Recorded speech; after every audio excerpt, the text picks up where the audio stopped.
My maiden speech was devoted actually to the issue of whether we should increase the amount of money, the own resources that we give to the EU every year, and I opposed that.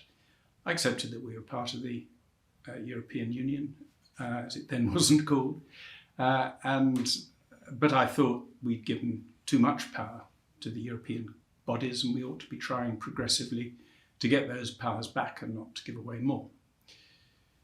Then subsequently, when I became Secretary of State for Trade and Industry, I had to introduce all the legislation creating the single market, making our goods and services and accepting the goods and services from the European Union on equal terms. At the same time, we were negotiating the Uruguay round, which was the last successful international trade agreement that halved tariffs between industrialized countries and created the World Trade Organization. I made speeches saying they'd both be very important boosts to our exports. Particularly, I thought the single market, because that was close at hand and the most comprehensive agreement, purportedly removing barriers.